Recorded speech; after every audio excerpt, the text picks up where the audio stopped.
Black Friday is out. We're not doing that anymore. We're doing Fix It Friday.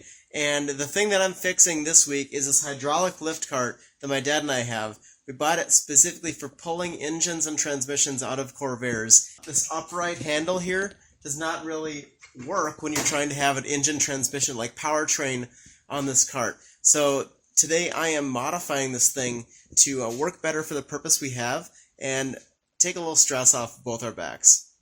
This is a Harbor Freight cart, and it originally came with these tubes that were welded on here and here. Instead of having the handle go straight up and in the way of everything, I'm going to have the handle come straight out. So we're going to take these, clean them off, and then weld them on this way instead, but I'm hoping this thing will be a lot more usable. They're stuck on. I might end up just mounting a handle out here like a bike brake handle. Well, they certainly are welds. I'm not sure what else I can say about them.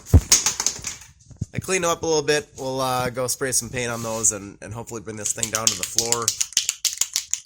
Well, Cheesy Crust guys, I couldn't find any gray, so we're going to match it to the handle, I guess. Orange! You know, for the bare minimum hydraulic lift cart that was the cheapest one we could find, I think it's looking pretty good.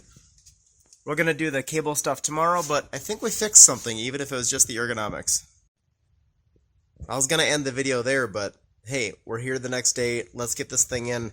We got the cable here. I zip tied it instead of running it through this because this thing was ruining the housing. And here's where the housing was ruined before, but I'm not buying new housing for it. So little shrink tubing. Skip the ferrule, skip the spring because it was really high effort on this before, and it was really hard to figure out when the table was actually going to drop. So this gives you a little bit better motor control on that. Let's put this thing on the ground and I'll show you how it works. I guess technically it's a lighter weight model now with the end of the handle trimmed off, but it doesn't feel very lightweight. So we're going to go step on that to lift it. I actually don't have to pump it lower than the orange handle, so that works really well. Cut up there, and then let's lower it down. Yeah, works pretty well. The pressure in the cylinder seems to hold that lever out pretty well, so there's it's not floppy or anything really. Cool, I think we're good. I'm gonna put that under there and take that engine out.